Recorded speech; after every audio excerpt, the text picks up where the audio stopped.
The story begins in a smoke-filled canyon. The air is thick with the smell of gunpowder. Elias, a rugged soldier, kneels beside the remains of his squad's transport. He calls out their names, but there is no answer.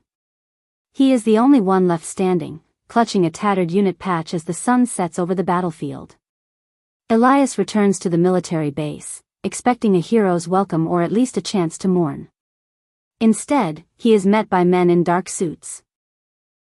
Because the mission failed and he is the sole witness to a high-level mistake, he is blacklisted.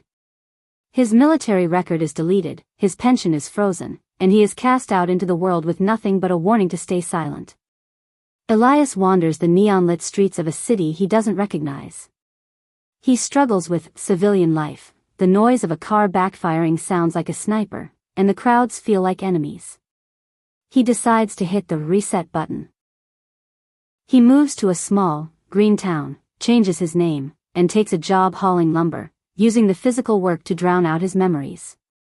While fixing a fence at a local nursery, Elias meets Maya. She is bright, energetic, and smells like lavender, the opposite of everything he knew in the war.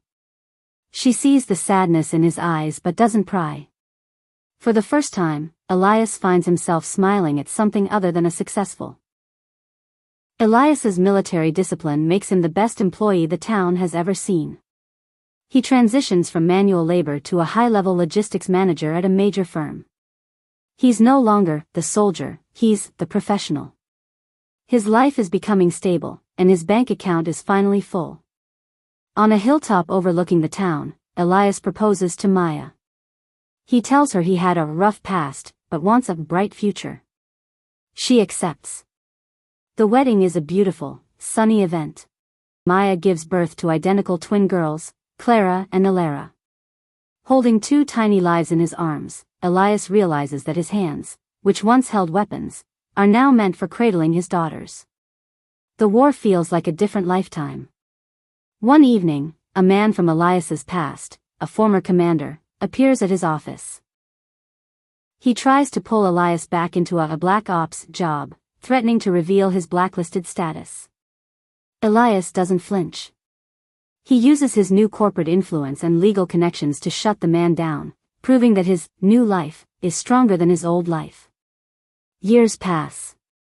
Elias is now a successful executive, but his favorite title is Dad. He is shown at a tiny table, wearing a plastic crown, drinking tea with his twin daughters. He has traded his combat boots for sneakers, and his house is filled with the laughter of children instead of the echoes of gunfire. The story ends with Elias sitting on his porch, watching the sunset with Maya. His twins are playing in the grass. He takes his old unit patch, the one he kept from Chapter 1, and finally buries it in a small wooden box under a tree. He has won his hardest battle, the fight for